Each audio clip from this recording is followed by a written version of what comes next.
Limit বেঁধে দেওয়া নাই, সেক্ষেত্রে আমি শুনলাম বস্তায় হোক, খাবারই হোক, এক বস্তায় হোক, সেটা বিষয় না। এই যে আটক করা হয়েছে এবং এইটা কেন নির্বাচন আচরণ বিধিতে এরকম কোথাও কিছু বলা হবে? আমরা আমাদের এবং আজকে আমাদের কাজ শেষে তো আমরা মেয়েদের হলগুলো পরিদর্শন করি।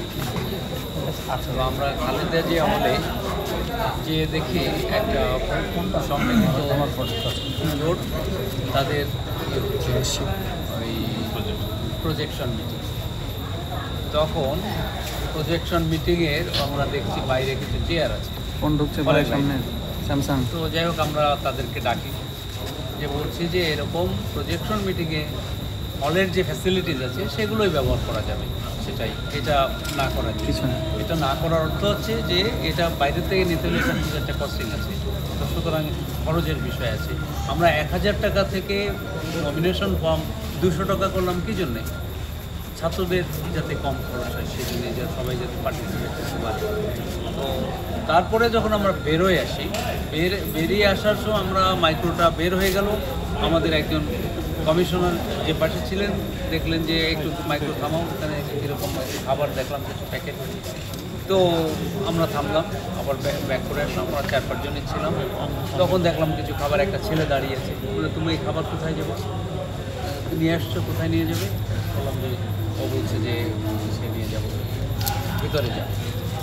তখন আমরা ইয়ে করলাম, নিশ্চয়ই আমরা বুঝতে পারলাম যে নিশ্চয়ই প্রজেকশন মিটিংয়ের জন্য। তখন আমরা রাতে খাবার যেখান থেকে নিয়ে এসছো সেখানে প্যাক করে নিয়ে আমরা সেটা প্যাক করে দিই। তারপর কয় বসতে কত প্যাকেট হবে? 200 প্যাকেট। এটা কেন করলেন স্যার? মানে এটা আইনে কোনো বাধা নেই? না, আইনে বাধা আছে, এটা তো ওখানে তো প্রজেকশন মিটিং আচরণ বিধিতে আমি পড়েছি, আচরণ বিধিতে কোনো লিমিট নাই স্যার। কিসের লিমিট? খরচের কোনো লিমিট নাই। খরচের লিমিট এখানে খাওয়া দাওয়ার তো করার কথা নেই, এখানে ভোট চাওয়ার জন্য projection meeting. Sir, to be very frank, আপনি কি মনে করেন যে আচরণ বিধি নির্বাচন কমিশন ডাকসু থেকে প্রকাশিত হয়েছে? সংবাদকর্মীরা একাধিকবার কিন্তু আপনাদেরকে প্রশ্ন করেছিল এবং আপনারা বলেছিলেন যে আপনারা এটাকে আরেকটু স্পষ্ট করবেন, পূর্ণাঙ্গ করবেন। এটা কি স্পষ্ট হয়েছে কিনা? এটা শুধু বলেন যে এটা নির্বাচন আচরণ বিধির লঙ্ঘন হয়েছে কিনা, হয়ে থাকলে কত ধারা মোতাবেক হয়েছে? দেখেন, আপনারা তো দেখছেন, আমি আমাদের যারা সাংবাদিক আছে এবং ইলেকট্রনিক মিডিয়া, আপনারা সবসময় সুন্দরভাবে নিউজ করে যাচ্ছেন। আপনারা চাচ্ছেন এই রাষ্ট্র নির্বাচনটা যেন সুন্দরভাবে হয়, এবং আমি সবসময় আপনাদের এর জন্য প্রশংসা করি।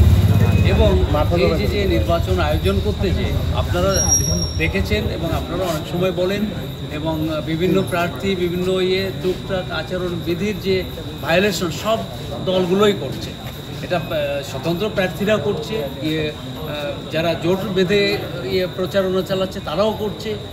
তো এগুলো যেহেতু নির্বাচন কমিশনের কাছে লিখিতভাবে আসছে না, এই জন্যে এটাকে আমরা অত বড় করে দেখি। তো এটা এখন সেজন্যেই তো আমরা যেগুলো আমাদের কাছে লিখিতভাবে আসছে সেগুলোর সাথে সাথে আমাদের একটা কমিটি আছে, সেগুলোতে আমরা দিচ্ছি। এবং এরকম একটা ঘটনা ঘটেছে, সেটা আমরা দুই দলের বিরুদ্ধে, এক দল আর এক দলের বিরুদ্ধে যে অভিযোগ নিয়ে এসছে সেগুলো নিয়ে আমরা মিটিং করেছি এবং তাদেরকে চিঠিও দিয়েছি। স্পষ্ট বলতে চাই, প্রজেকশন মিটিং অবৈধ নাস্তা দাও অবৈধ, এটা একটু ক্লিয়ার করবেন স্যার। প্রজেকশন মিটিং অবৈধ কেন হবে? এটা তো প্রার্থীদের পরিচিতি সভা। প্রজেকশন মিটিং মানে প্রার্থীদের পরিচিতি সভা। প্রার্থীদের পরিচিতি সভা মানে এই নয় যে ওখানে নাস্তা দিতে হবে।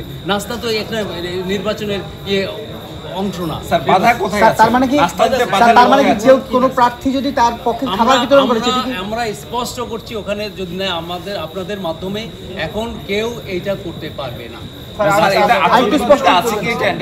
আচরণ বিধিতে ওইটা তো উল্লেখ নেই, কিন্তু কিছু আছে ইমপ্লয়েড অর্থ বুঝতে হয় যে আমি টাকা ছড়াচ্ছি, এটা লেখা নেই, কিন্তু এটা কি করা যাবে? লেখা থাকে স্যার, না লেখা থাকে।